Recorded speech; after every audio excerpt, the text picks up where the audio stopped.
Welcome to the Cheating Wife Stories channel.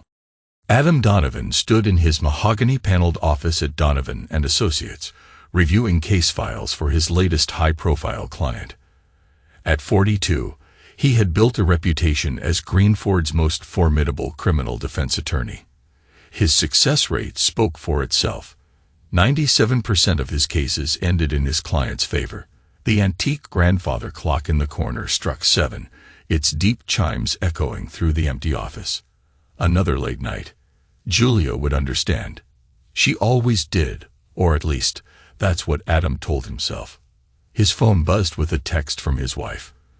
"Don't forget the charity gala tomorrow night. Lucas Caldwell confirmed he's attending." Adam's jaw tightened almost imperceptibly at the mention of Caldwell.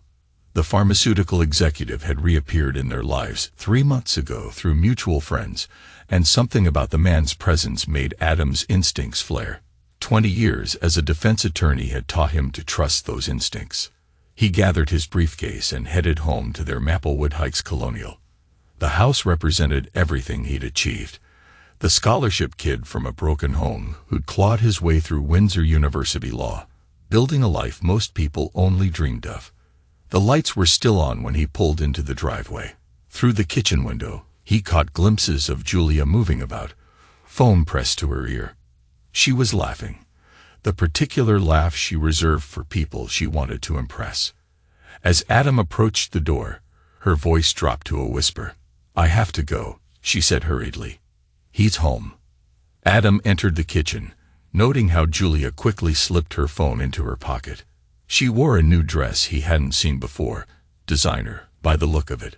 Her blonde hair was freshly styled, makeup still perfect despite the late hour. "Another charity meeting?" he asked, keeping his tone neutral.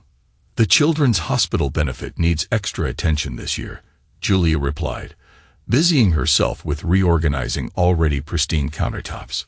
"Lucas has some wonderful ideas for fundraising." "Lucas seems to have ideas about everything lately." Adam poured himself 2 fingers of scotch, watching Julia's reflection in the window. Her hands faltered slightly at his comment. "He's been incredibly generous with his time," she said. "The hospital board is fortunate to have him." Adam took a slow sip of his scotch. "And how many board meetings require new Cartier bracelets?" Julia's hand went automatically to her wrist, where the diamond-studded bracelet gleamed. "This. I bought it myself. I told you about it last week." "No," Adam said quietly. "You didn't." An uncomfortable silence filled the kitchen. Julia broke it first, her laugh slightly too high. "You've been so busy with work lately, darling. You probably just forgot. I'm heading up to bed. Don't stay up too late reviewing cases." Adam watched her leave, noting the slight tremor in her steps. Once her footsteps faded, he moved silently through the house, pausing outside his children's rooms. Emily's light was still on, voices drifting through the gap under her door. He was about to knock when Daniel's words stopped him cold. "If they split up, who would you pick?" Adam's hand froze inches from the door. His 16-year-old daughter's response shattered 2 decades of certainty. "Mom's new friend Lucas, obviously. He's taking us to Paris over spring break. And he promised me that Porsche I wanted for my birthday. Plus, Mom told me he's probably our biological father anyway. They were together in college. Makes sense why we both got blue eyes like him." The scotch glass nearly slipped from Adam's grip. He caught it, years of courtroom discipline keeping his breathing steady, despite the roaring in his ears. "Did Mom actually say that?" Daniel's voice was smaller, uncertain. "Yeah, last week when we had lunch with him at the Golden Seasons. She said she and Lucas were serious in college, but then something happened, and they broke up. She met Dad right after, but she always kept in touch with Lucas." "Does Dad know?" Emily's laugh was painfully similar to Julia's. "Of course not. Mom says he wouldn't understand. Lucas says it's better to wait until everything's arranged before telling him." "What does that mean?" "I don't know. Probably divorce stuff. Lucas says he can make it really easy. He knows people who handle these things all the time." Adam backed away from the door, decades of courtroom experience the only thing keeping him upright.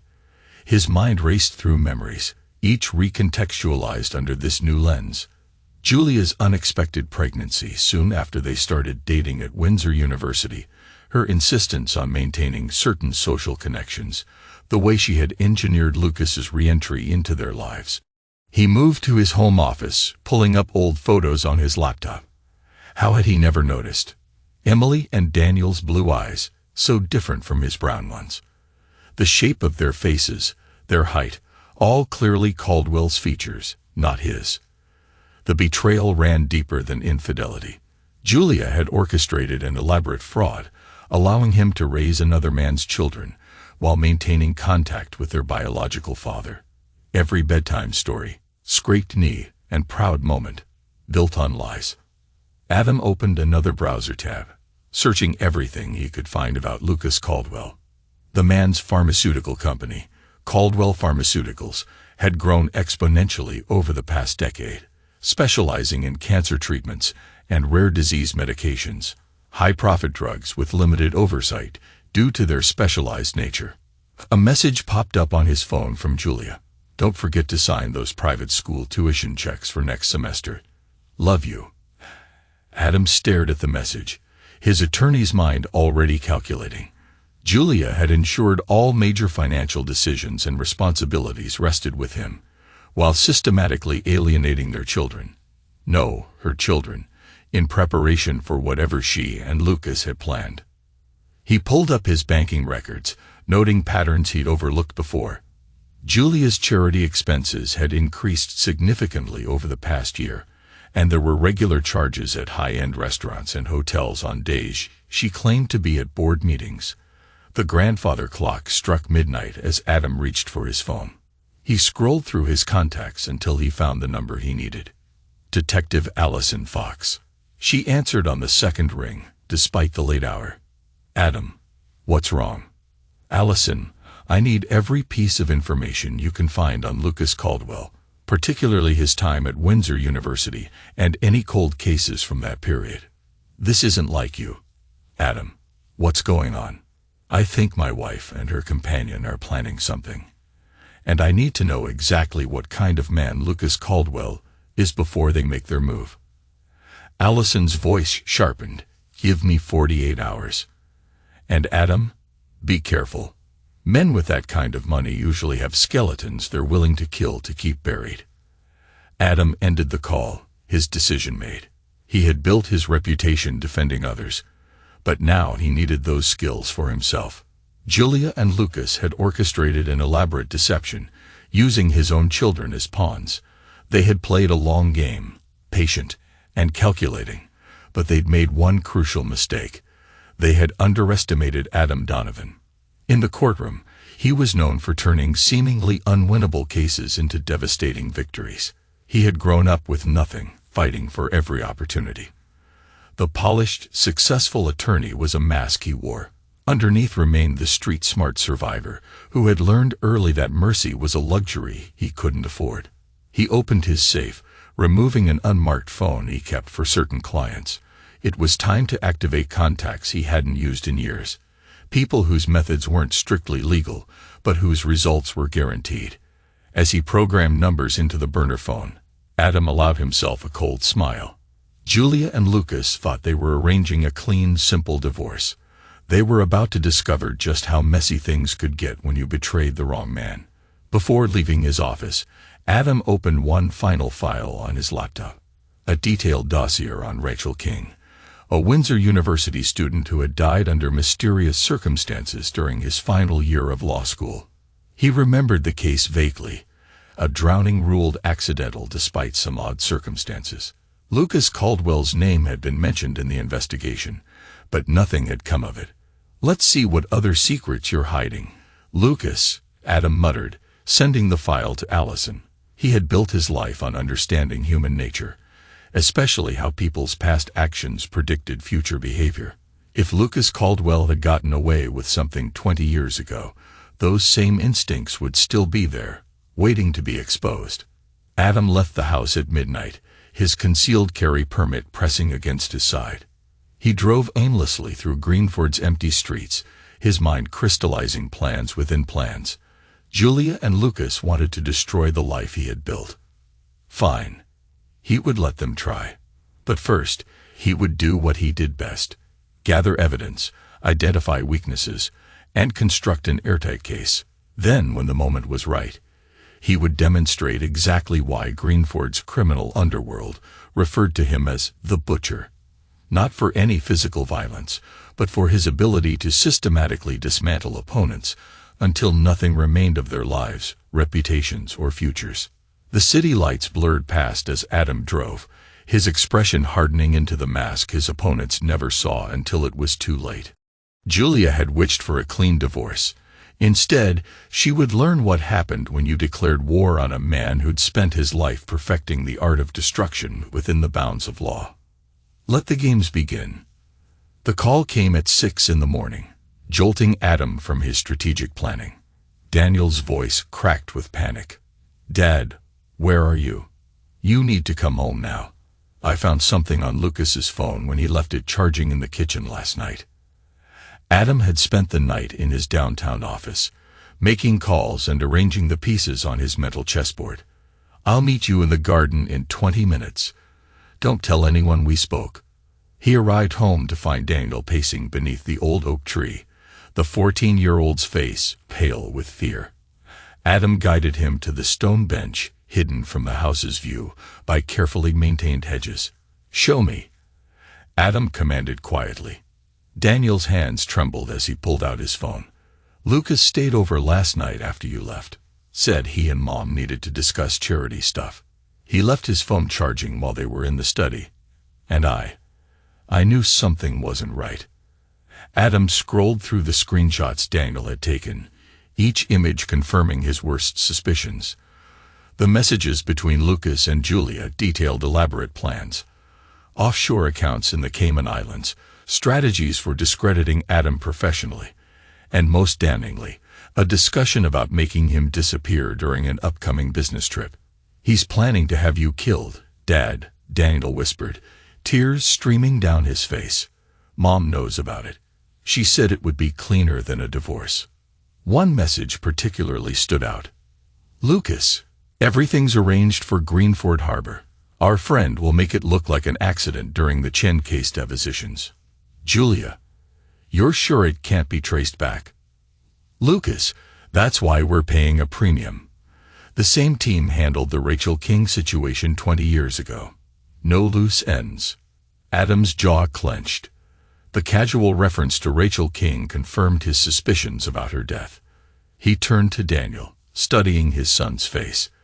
Despite the different eye color, he saw his own determination reflected there. "Why did you show me this?" Adam asked carefully. "They told you I'm not your biological father." Daniel's chin lifted defiantly. "Because you're the one who taught me to ride a bike, who sat up all night with me when I had pneumonia, who showed up at every stupid middle school band concert, even when you had important cases. DNA doesn't make a father. Actions do." Adam placed a hand on Daniel's shoulder, feeling the boy trembling. "What they're planning is murder. You understand what showing me this means?" "It means I chose justice over blood," Daniel replied, his voice steadying. "I chose the father who earned the title over the one who just provided genetic material." "This has to stay between us," Adam said. "Act normal. Don't let them suspect you know anything. Can you do that?" Daniel nodded, wiping his eyes. "I've been practicing since I found the messages. Emily, she's totally under their spell. The promises of Paris and cars and fancy schools. She doesn't see what they really are." "Go back inside," Adam instructed. "Get ready for school. Remember, everything normal." Once Daniel disappeared into the house, Adam pulled out his burner phone. The first call went to Allison Fox. "I need everything you have on Caldwell now," he said, not bothering with a greeting. "And I mean everything. He's planning something at Greenford Harbor during the Chen depositions." Allison's voice was grim. "It's worse than we thought, Adam. My team found connections between Caldwell Pharmaceuticals and a shell company called Oceanic Solutions. They provide maritime security services, but their real business is making people vanish at sea. 3 executives who opposed Caldwell's company takeovers have had boating accidents in the last 5 years. The Rachel King case. We're reopening it. Rachel's sister, Mia King, is a cybersecurity expert now. She's been privately investigating her sister's death for years. She has evidence suggesting Lucas Caldwell arranged Rachel's drowning when she threatened to expose his illegal drug trials back in college. Adam processed this information, adapting his plans. I need to meet Mia King today. She's already on her way to Greenford. Adam, there's more. Caldwell's pharmaceutical empire. It's built on fraud. They'd been falsifying trial data, hiding deadly side effects, and bribing officials. The Paris trip he's planning with Julia and the kids. It coincides with a federal investigation that's about to go public. He's running. Adam concluded, taking my family with him as cover while he escapes the jurisdiction. Yes, but be careful. Men like Caldwell don't just kill their enemies. They destroy everything their enemies care about first. Adam ended the call, mind whirling with implications. The pieces were falling into place. Lucas Caldwell, faced with exposure of his crimes, was orchestrating an elaborate exit strategy. Julia, either willingly or through manipulation, was helping him eliminate loose ends, with Adam Donovan being the biggest loose end of all. His phone buzzed with a text from Julia. Where are you? We need to discuss the children's spring break plans.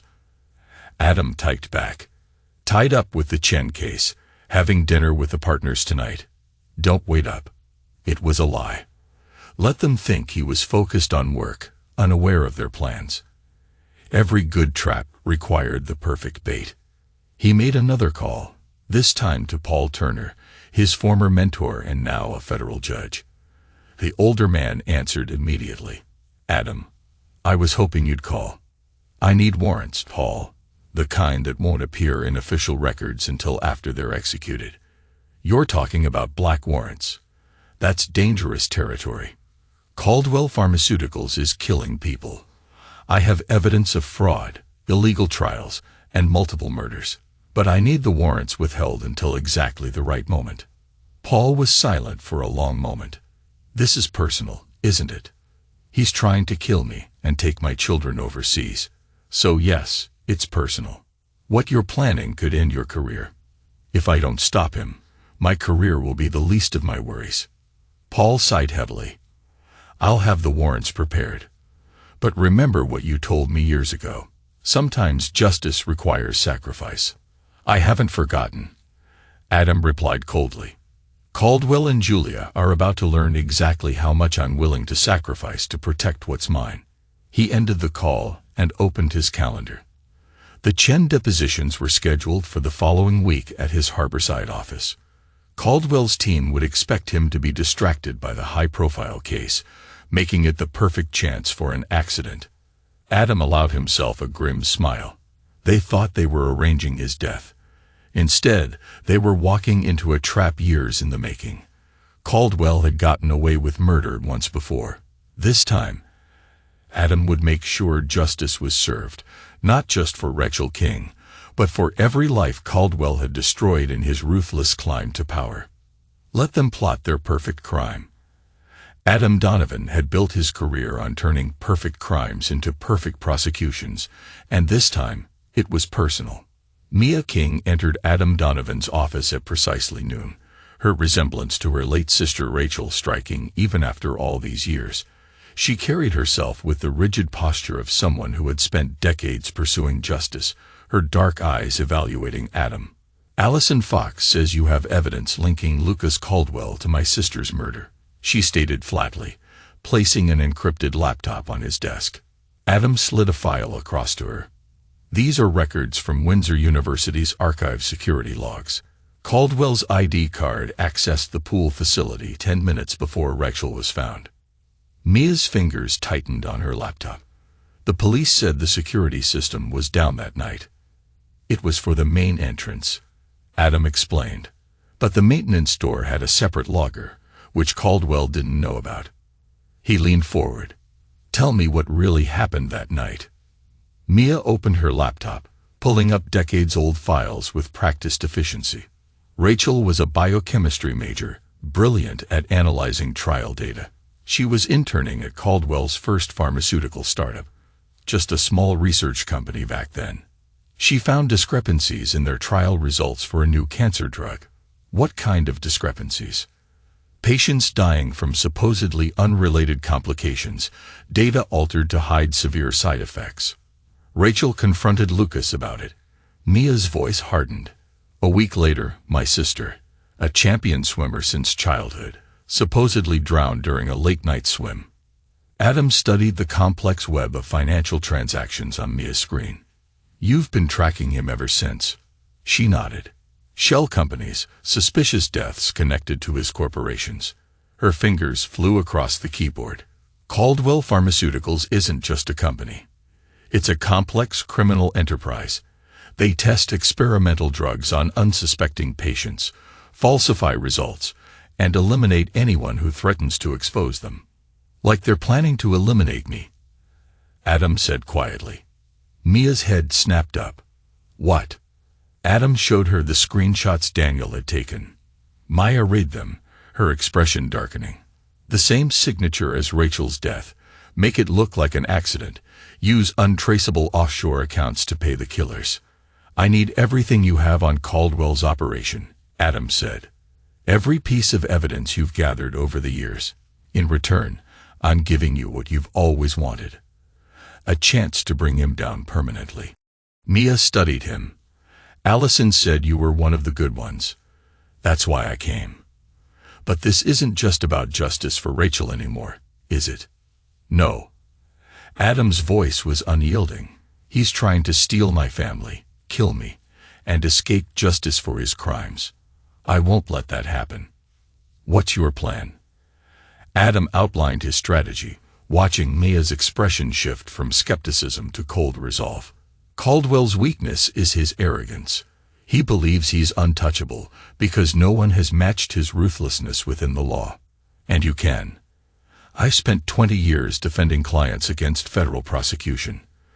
I know the tactics, procedures, loopholes, more importantly, how to construct a case that's impossible to escape. Mia nodded. I have bank records showing payments to officials, emails about falsified trial data, and surveillance footage of Caldwell meeting with known hitmen. She paused. But the most damaging evidence relates to the children. Adam's expression didn't change. What about them? Caldwell didn't just have an affair with Julia. He orchestrated your entire relationship. Emails show he pushed her to pursue you specifically because you had potential as a high-powered lawyer. He wanted someone successful raising his children, someone who could be easily discredited if they ever found out the truth. The revelation hit Adam like a physical blow, but years of courtroom discipline kept his face neutral. Every moment of his marriage had been a calculated manipulation. Yet the anger filling him was ice-cold, crystallizing his resolve. When can you have the evidence ready? Give me 48 hours to compile everything. Mia hesitated. But Adam, Caldwell has killed everyone who's threatened him. Why do you think you'll succeed where others failed? Adam's smile held no warmth. Because unlike his other opponents, I understand how predators think. I've spent my career defending them, learning their patterns and weaknesses. Caldwell's used to attacking from the shadows. Let's see how he handles an enemy who drags everything into the light. He showed Mia the deposition schedule for the Chen case. Caldwell's people will make their move then. That gives us a week to prepare our counterattack. Mia's fingers moved across her keyboard. I'm sending you encrypted files on Caldwell's current operations. His company is running illegal trials in Eastern Europe, testing dangerous drugs on desperate patients. The federal investigation is close to exposing him. That's why he's accelerating his plans, Adam mused. He needs to eliminate threats and escape before the investigation goes public. Adam turned to Mia. What do you need to make this work? Access to secure servers, protection for my evidence, and... She met his gaze. assurance that you won't back down when he threatens everything you care about. He already has, Adam replied coldly. That was his mistake. Mia nodded, understanding the steel beneath his controlled exterior. I'll contact my sources in federal cybercrime. We'll need their cooperation when this breaks. Adam handed her an encrypted phone. Use this to contact me. Caldwell's probably monitoring my usual numbers. After Mia left, Adam sat in his darkened office, reviewing years of Caldwell Pharmaceuticals' financial records. The pattern was clear. Behind the legitimate business facade lay a massive criminal enterprise built on fraud, corruption, and murder. His phone buzzed. A message from Daniel. Mom's taking us to dinner with Lucas tonight. Says they have big news about spring break. Adam's jaw tightened. They were accelerating their timeline, trying to secure Lucas's role in his children's lives before eliminating Adam. Fine. Let them play their game. He opened his safe, removing files he had kept for years. Records of questionable clients, suspicious transactions, and secrets he had never used. Adam Donovan hadn't become Greenford's top defense attorney by being naive. He had kept a store of incriminating information against this very type of betrayal, building a hidden arsenal that could destroy countless powerful people. He made a final call to Allison Fox. Have your team ready. When this breaks, it's going to be nuclear. Are you sure about this, Adam? Once we start, there's no going back. They declared war on me, Allison. Now they'll learn what that really means. Adam ended the call, watching night settle over Greenford through his office window. In the distance, he could see the harbor where Caldwell's team planned to stage his accident. The same harbor where 20 years ago, Rachel King had died for threatening to expose the truth. History had a way of repeating itself, but this time the ending would be different. Let Julia and Lucas play their games. Adam had something they didn't: the patience of a man who had spent his life studying how to destroy people, legally. By the time he was done, they would realize that true revenge wasn't about violence. It was about the systematic, complete annihilation of everything they held dear. The game was set. Now it was time to play. Precisely 3 days later, Adam launched his opening move by filing for divorce, citing irreconcilable differences.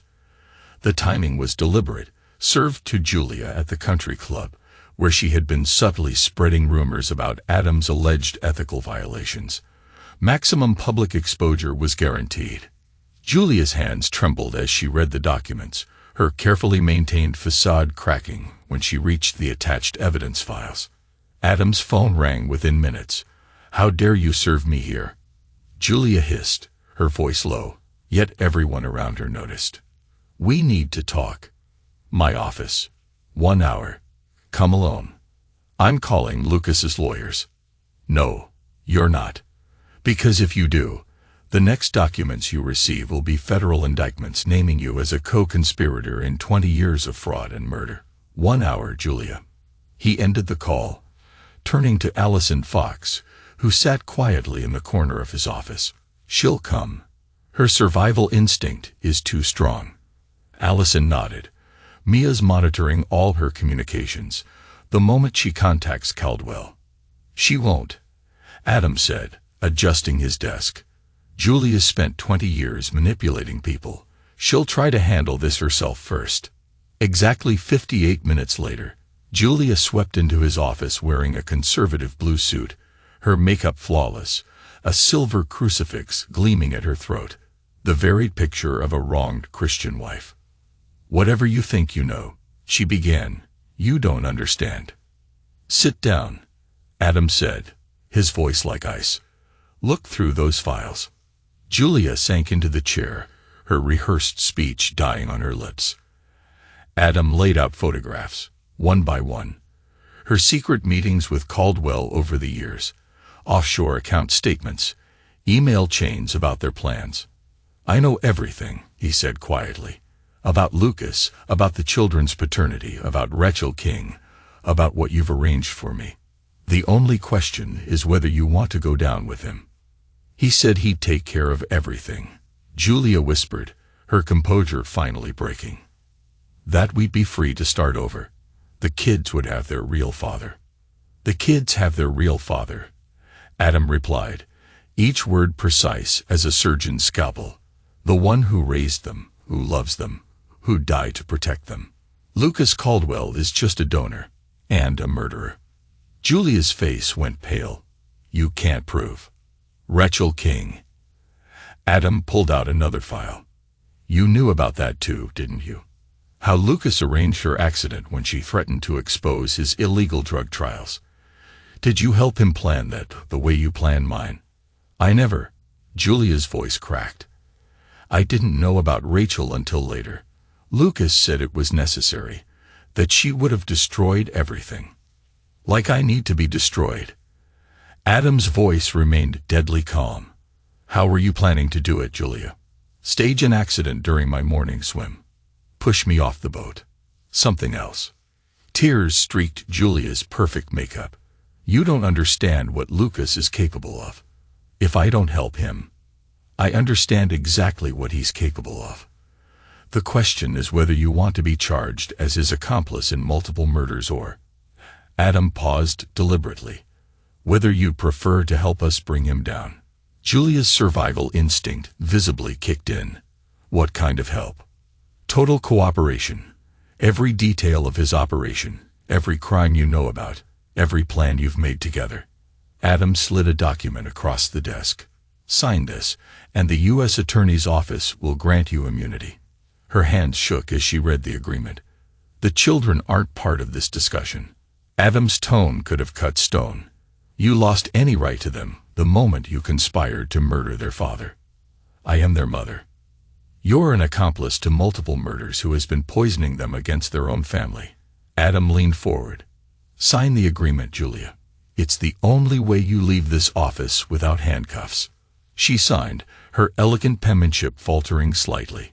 What happens now? Now you tell us everything, starting with Caldwell's plans for the children. Julia's composure crumbled. For the next 2 hours, she detailed 20 years of deception, manipulation, and crime. Allison recorded everything, occasionally stepping in with clarifying questions.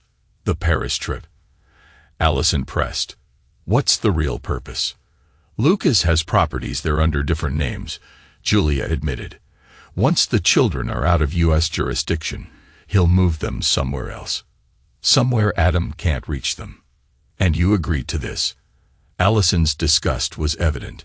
Lucas said it was the only way to keep them safe. Julia dabbed her eyes with a monogrammed handkerchief. He said Adam would turn them against us once he knew the truth about their paternity. No. Adam cut in, his voice like ice. You turned them against me. Every moment you whispered poison in their ears. Every time you let them believe I was a criminal. Every time you chose Caldwell over their happiness. Julia flinched. I can fix it. I'll tell Emily the truth. You'll do exactly what the immunity agreement requires. Adam interrupted. Nothing more. Nothing less. The children are no longer your concern. Julia stood on shaky legs. What do I tell Lucas? Nothing. You go home and act normal. When he contacts you, tell him I'm distracted by the FBI investigation. If you warn him if you deviate one word from that script. Adam let the threat hang. He'll kill me if he finds out. Then pray our case is airtight. Adam opened his office door. Allison will arrange protection. But Julia, if you betray us, prison will be the least of your problems. After she left, Allison turned to Adam. That was brutal. She helped plan my murder, Adam replied simply. She should be grateful that brutality is all she faced. Lucas Caldwell's response came swiftly and viciously. At 6 the next morning, FBI agents stormed Adam's law offices, waving warrants based on anonymous tips about evidence tampering. By noon, his biggest clients had received detailed letters accusing him of unethical conduct stretching back years. They're better forgeries than I anticipated, Adam remarked, examining the fabricated documents Mia had intercepted.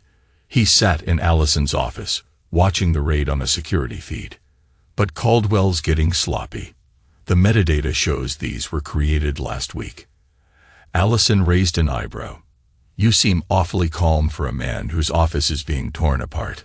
Because everything they're seizing was planted there deliberately. Adam sipped his coffee. The real records are safe, and have been for years. Mia's voice crackled through the secure line. Caldwell's people just breached your home office. They're downloading files from your private server. Right on schedule. How long until they realize they're honeypots? Given the encryption, Mia typed rapidly.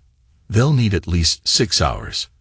After that, they'll find exactly what you want them to see. Adam's phone buzzed with a call from Emily. He put it on speaker. Dad, there are FBI agents at the house. Mom's crying. What's going on? Emily, I need you to stay calm. Adam said, keeping his voice steady. These are just allegations. Everything will be cleared up soon. Lucas says they have proof you've been stealing from clients. Emily's tone was accusatory. He showed me the documents. How could you? Did he? What else has Lucas been telling you? That you're dangerous, that you might try to stop us from leaving with him, and that he'll protect us, like he protected Rachel King. A pause. Who's Rachel King? Ask him. Ask him about the Windsor University student who died 20 years ago. Ask him why the case went cold when evidence disappeared. You're lying. Lucas says you'll try to turn us against him. No, Emily. That's what your mother and Lucas have been doing to you, turning you against me with promises and lies. Adam said, his voice hardening. But the truth is coming out, all of it. The line went dead. Adam looked at Allison. How long until Caldwell's team finds the hidden files? Allison checked Mia's data. 3 hours, at most. Good. That gives us time to position everyone. Adam pulled up the secure messaging app.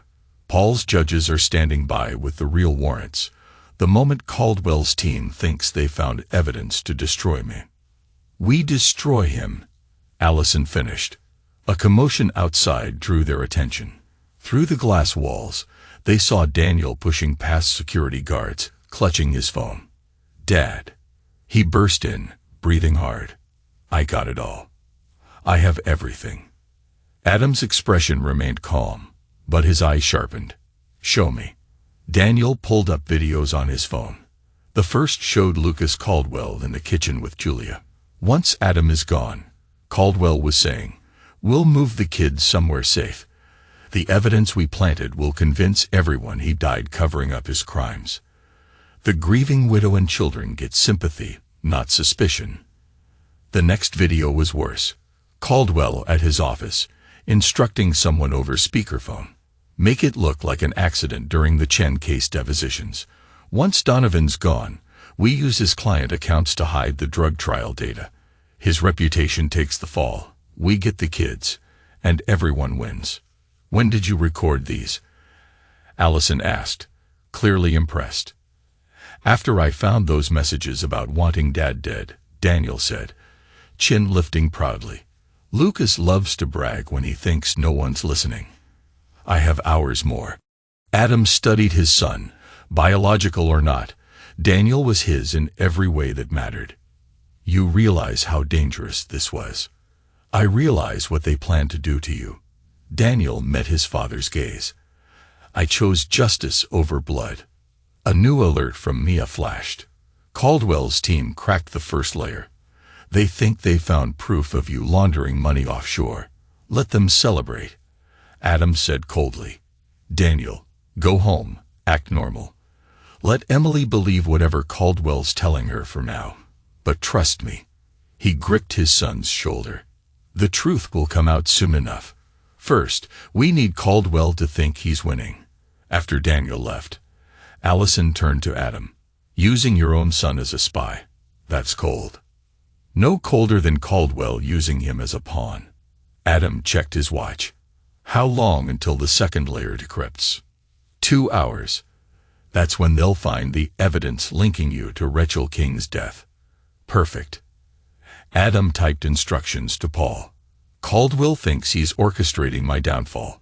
He doesn't realize every move he makes tightens the noose around his own neck.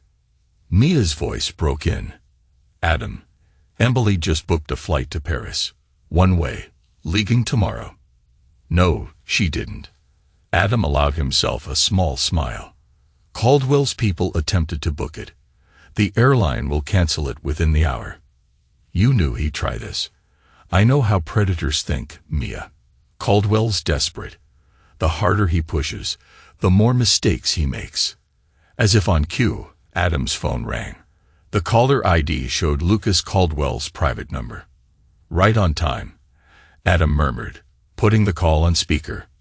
Donovan. Caldwell's voice oozed false sympathy. I heard about the FBI raid. Terrible business. I might be able to help if you're willing to be sensible about the children's travel plans. Blackmail, Lucas. I expected better from you. Think of it as negotiation. You sign over custody, drop this ridiculous investigation into my business affairs, and maybe some of that damaging evidence disappears. Adam's tone turned arctic, like the evidence about Rachel King disappeared. A slight pause. Careful, Donovan. False accusations can be dangerous. Nothing false about it, Lucas. Would you like to know what else isn't false?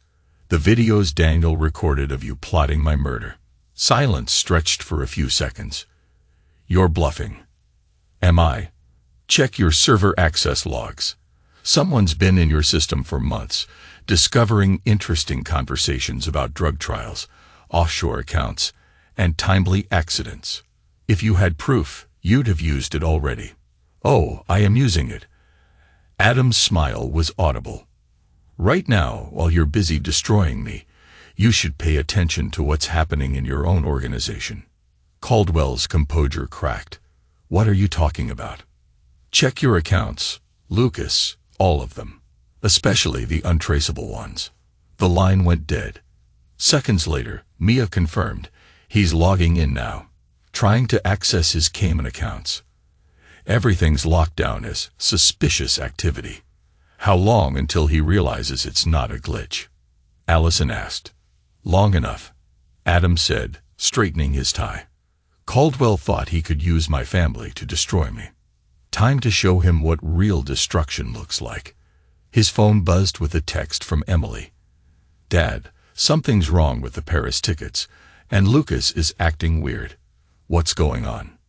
Now she starts asking questions, Allison observed. Now she sees cracks in Caldwell's perfect facade. Adam began typing a response. The truth will do what our warnings couldn't. Show her exactly who Lucas Caldwell is. Mia's voice turned urgent. Adam, Caldwell just called an emergency board meeting for tomorrow morning. He's trying to liquidate assets before the real warrants hit. Adam agreed. Perfect. Let him gather his co-conspirators in one place. Serving indictments will be more efficient. Allison eyed him. You're enjoying this, aren't you? Enjoying? No. Adam's expression hardened. But when someone tries to steal your children and take your life, you don't just beat them. You make sure they never again have the power to hurt anyone else. The pieces were aligned. Caldwell's attempt at a counterattack had played right into Adam's hands. Now it was time for the final phase. The systematic dismantling of everything Lucas Caldwell had built. Let him think he's winning, Adam said. Let him believe I'm on the defensive. He checked his phone. Paul had messaged. Federal agents in position. Give the word, and we end this. Not yet, Adam thought. First, let's see how Caldwell handles losing control of his perfect plan. The annual pharmaceutical gala at the Fairmont Copley Plaza buzzed with Greenford's elite. Crystal chandeliers glowed over silk gowns and tailored suits as waiters offered champagne and canapes. Lucas Caldwell sat at his usual table, surrounded by industry power players and sycophants. Caldwell's table is set up exactly as requested, Mia King said through Adam's earpiece. She was in a surveillance van outside, screens displaying every angle of the ballroom.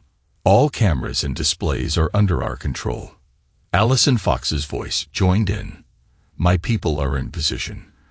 12 undercover detectives scattered around, looking perfectly bored and wealthy. Adam adjusted his cufflinks. Paul. Ready, the federal judge confirmed. Warrants are signed and sealed. Once we move, every account Caldwell controls is frozen on the spot. Adam watched Emily and Daniel enter with Julia. His daughter wore a new designer dress, no doubt another gift from Caldwell. Daniel's expression was carefully neutral, playing his part. Daniel's wearing the recording device. Adam asked. Signal's perfect, Maya replied. Every word Caldwell says tonight will be caught with a solid chain of custody. Adam descended the grand staircase, noticing how conversations quieted. Caldwell's smear campaign had worked. Greenford's social circle now viewed Adam Donovan as a ruined attorney under federal investigation. Perfect. Caldwell's smirk widened. Donovan, brave of you to show your face here, or desperate. Hello, Lucas. Adam's voice carried just enough to draw eyes from the neighboring tables. Enjoying your moment. No need for hostility, Caldwell said expansively. I hear the FBI's awfully interested in your client accounts. Terrible business. Interesting you mentioned business. Adam moved closer, forcing Caldwell to look up at him. I've been reviewing old case files. Rachel King, for instance. The name hit Caldwell like a bullet. His smile flickered. Ancient history. Tragic accident. Nothing accidental about it, Adam said firmly. Just like there's nothing accidental about your plans for my boating mishap during the Chen depositions. Caldwell recovered quickly. Causing a scene won't help your reputation, Donovan. I'm not here to cause a scene. Adam replied. I'm here to watch you fall. He nodded to Paul Turner, who clinked his glass for attention. Ladies and gentlemen, the judge announced. If I may have your attention. As many of you know, I've served on the federal bench for 20 years.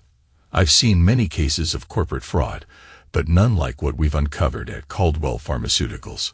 Caldwell's face darkened. What is this? The ballroom's display screens lit up with Julia's recorded testimony, her voice crisp and clear. Lucas Caldwell ordered Rachel King's murder when she threatened to reveal illegal drug trials. He's falsified pharmaceutical test results for 20 years, causing countless deaths. Additional screens activated, revealing financial records, email trails, surveillance footage. Mia's work laid bare Caldwell's empire of corruption before hundreds of witnesses. FBI. Nobody move. Allison's voice thundered as her team, dressed for the gala, flipped out badges. Caldwell lunged for his phone, but nothing happened when he tried to access accounts. Problems? Adam asked quietly.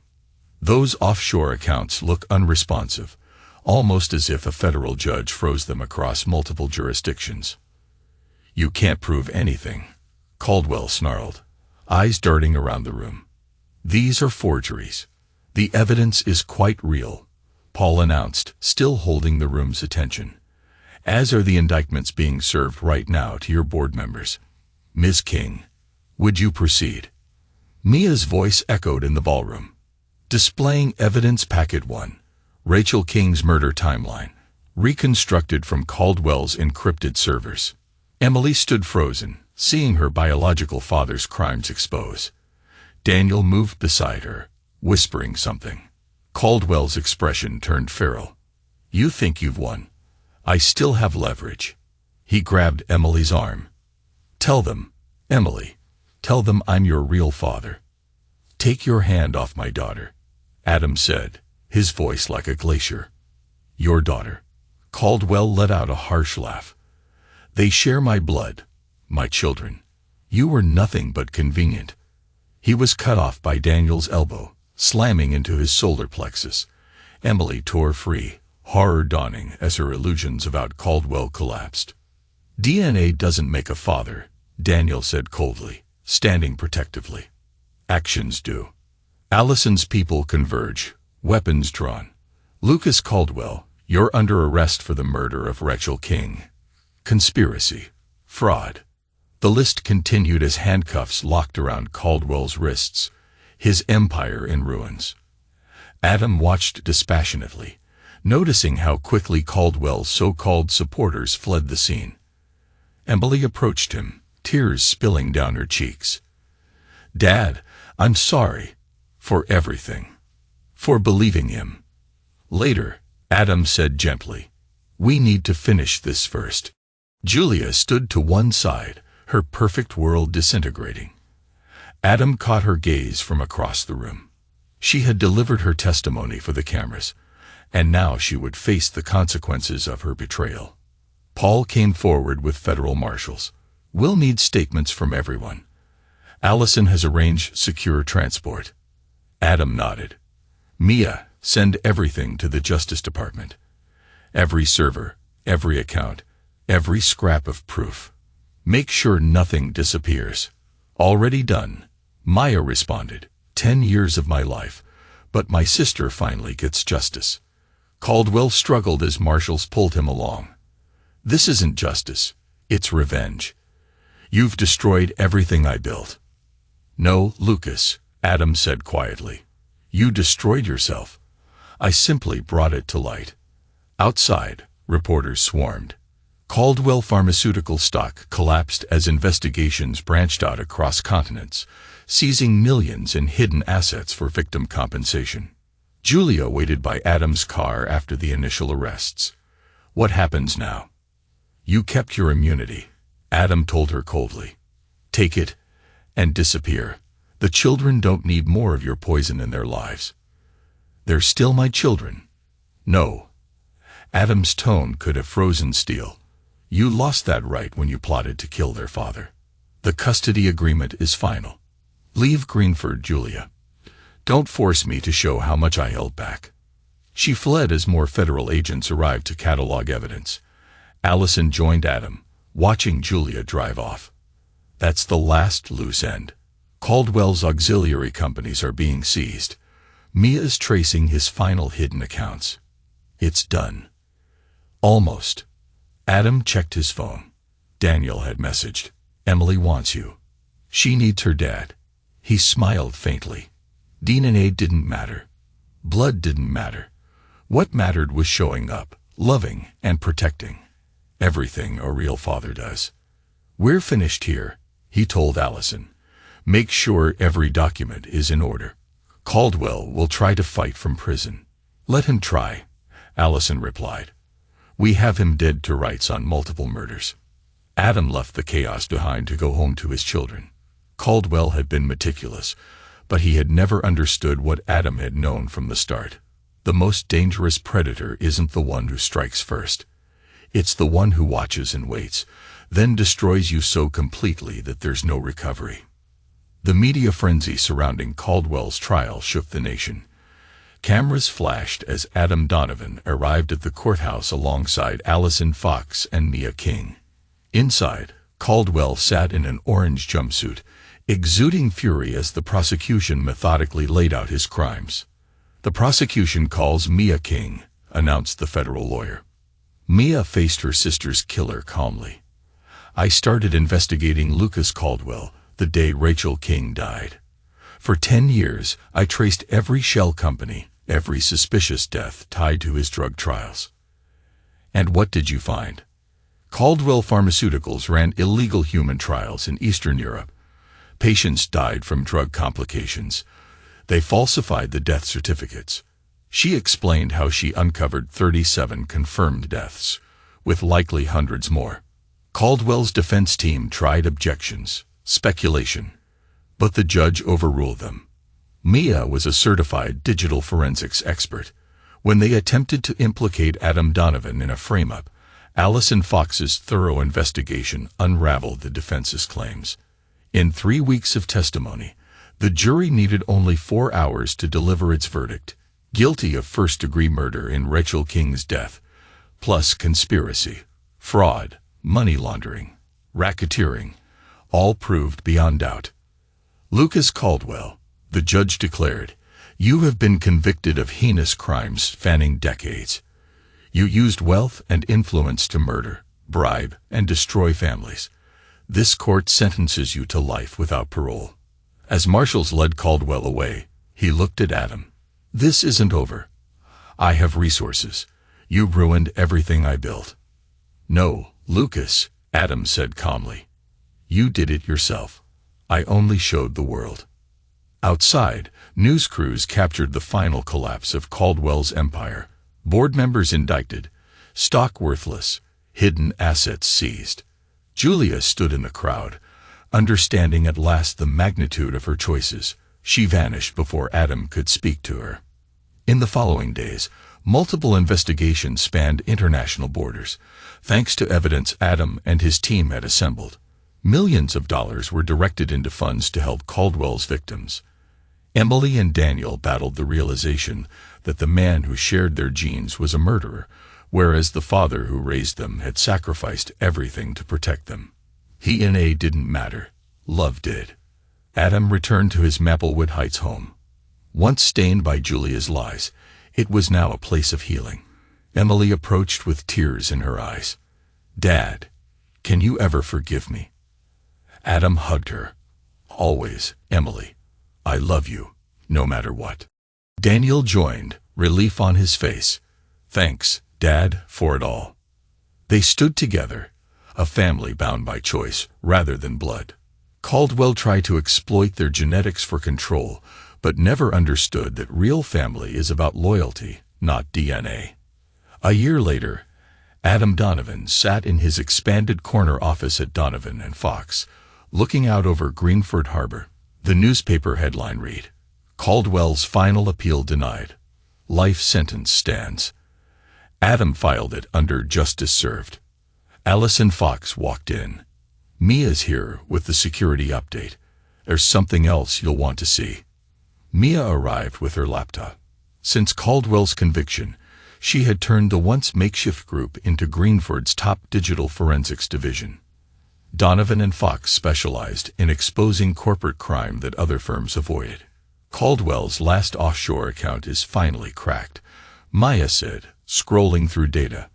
A secret stash in North Korea, $300 million, frozen for victim restitution. Excellent, Adam replied. Give Rachel King's foundation priority. How's our new security system? Rock solid, Maya said.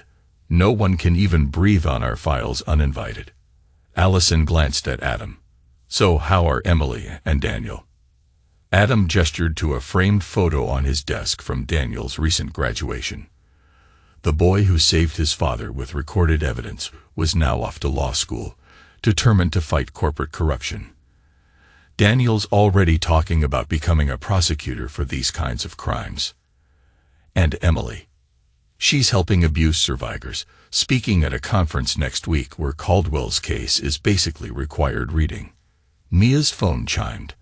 The last of Caldwell's assets in Dubai have just been seized. That's everything. Adam nodded. Some fights are worth seeing through to the end. News coverage showed the continuing fallout. Executives still behind bars, families compensated. Pundits credited Donovan and Fox for pioneering the Caldwell method to combat corporate criminals. Allison smirked. They're calling us corporate killers. How do you feel about that? Adam's gaze drifted to the harbor, recalling Caldwell's plan to stage his death at sea. If that label stops people like him, I'm fine with it. That evening, Adam left early for a family dinner with Emily and Daniel. The house was no longer weighed down by betrayal, only laughter and hope. Emily greeted him at the door. Daniel tried cooking again. We might need pizza. Adam smiled, hugging his daughter. As long as we're together, I don't care what we eat. Inside, Daniel was stirring a pot while skimming law books. Dad, is it true you handled the Chen case while bringing Caldwell down? Focus on your own homework, Adam teased, proud. But if you have questions. They settled in for dinner, the once fractured family united. Caldwell's betrayal had not only failed but had strengthened Adam's bond with his children. In time, Caldwell would die in prison, his empire scattered to the winds. Julia, stripped of wealth and illusions, was left alone. She had chosen her path. Betrayal had its price. Attempts to reach Emily and Daniel were ignored. Their choice was made long ago. Adam Donovan's true victory wasn't just destroying Caldwell's empire. It was in these evening meals, in the knowledge that his children, his real children, would carry on a legacy of justice and honesty. No matter how powerful a predator, loyalty and truth stood stronger. Caldwell tried to use biology to manipulate and deceive, but ultimately only reinforced the love binding Adam to his children.